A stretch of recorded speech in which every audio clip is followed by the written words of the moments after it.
पर दिल गेलो जब से देखलियो लाला की फराक वाली तोरे पर दिल गेलो। सुनहे गए छौरी लाला की फराक वाली तोरे पर दिल गेलो।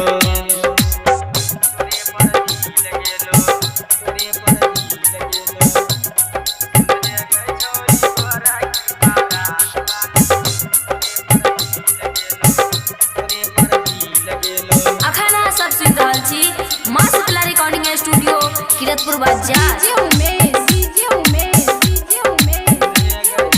सुखीपुर बाजार सपनों में आवे छी नींद उड़ावे छी नींद उड़ाई के हमरा रात भर जगावे छी। सपनों में आवे छी नींद उड़ावे छी नींद उड़ाई के हमरा रात भर जगावे छी। सुनहे गए छौरी छौरी गे छौरी गे सुनहे गए छौरी गोरा की फराक वाली तोरे पर दिल गेलो।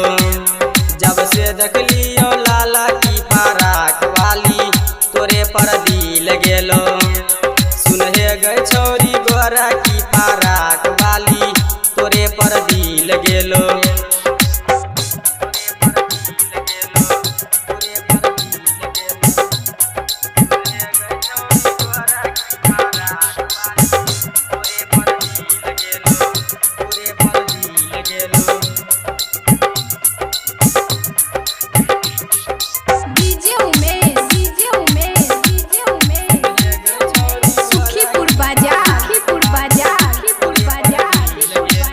हंसी के हमरा तू दिल में बस गेली राइटर पंकज के तू दिल लेके गेलही।